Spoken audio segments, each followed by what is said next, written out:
j'espère que vous êtes en forme aujourd'hui. Avec Jessica, on a décidé que j'allais vous raconter d'autres petites histoires. Alors aujourd'hui, je t'ai choisi une histoire de Pâques. Puis Jake, ce matin, il m'a même aidé à faire un petit décor juste pour toi. Alors aujourd'hui, je vais te lire La course aux œufs. Alors qu'au zoo, le soir tombait et que les visiteurs se dirigeaient vers la sortie, tous les animaux se couchèrent pour la nuit. Ils s'endormirent rapidement, sauf Adrienne le tatou, qui écoutait le gardien discuter. « Dans 2 jours, c'est Pâques, fais-tu quelque chose de spécial? »« Ah ouais, nous cacherons des œufs partout dans la maison et dans la cour pour organiser une chasse au coco de Pâques. » Adrien trouva cette idée formidable. Il décida d'organiser lui aussi une chasse aux œufs.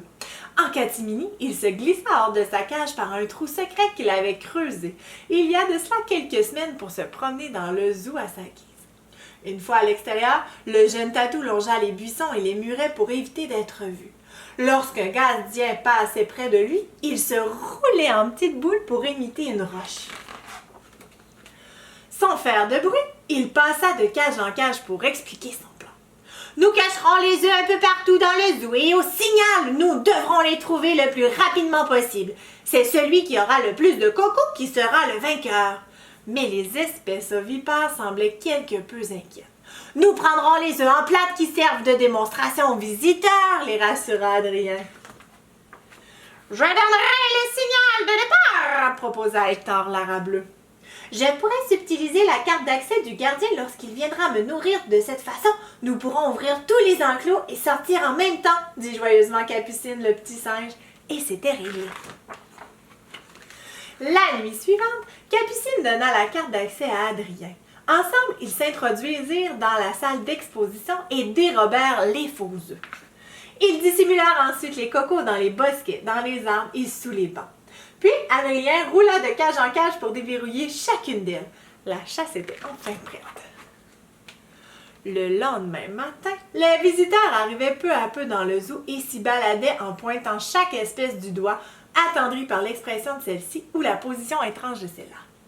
Tout semblait normal lorsque, soudainement, les promeneurs levèrent la tête. Un magnifique arabe bleu planait dans le ciel en poussant un grand cri.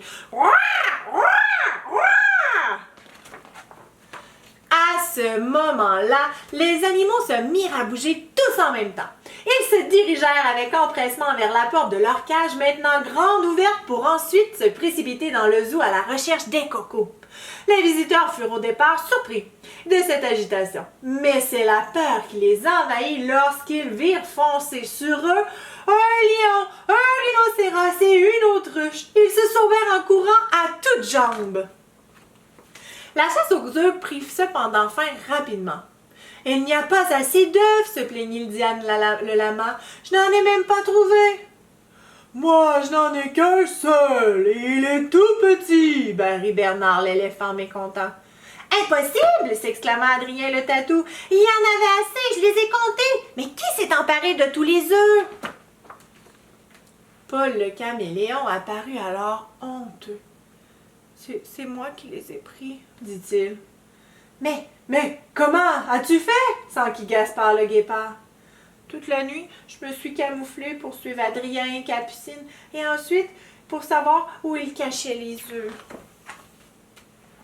À ce moment-là, les gardiens accoururent à toute vitesse pour faire entrer les animaux dans leur cage.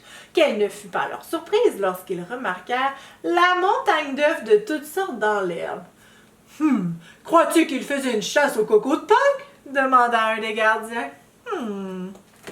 L'histoire, elle est terminée. J'espère que tu l'as bien aimée. Je te souhaite un super beau week-end de Pâques. Profite-en beaucoup avec tes parents, avec tes frères, tes sœurs.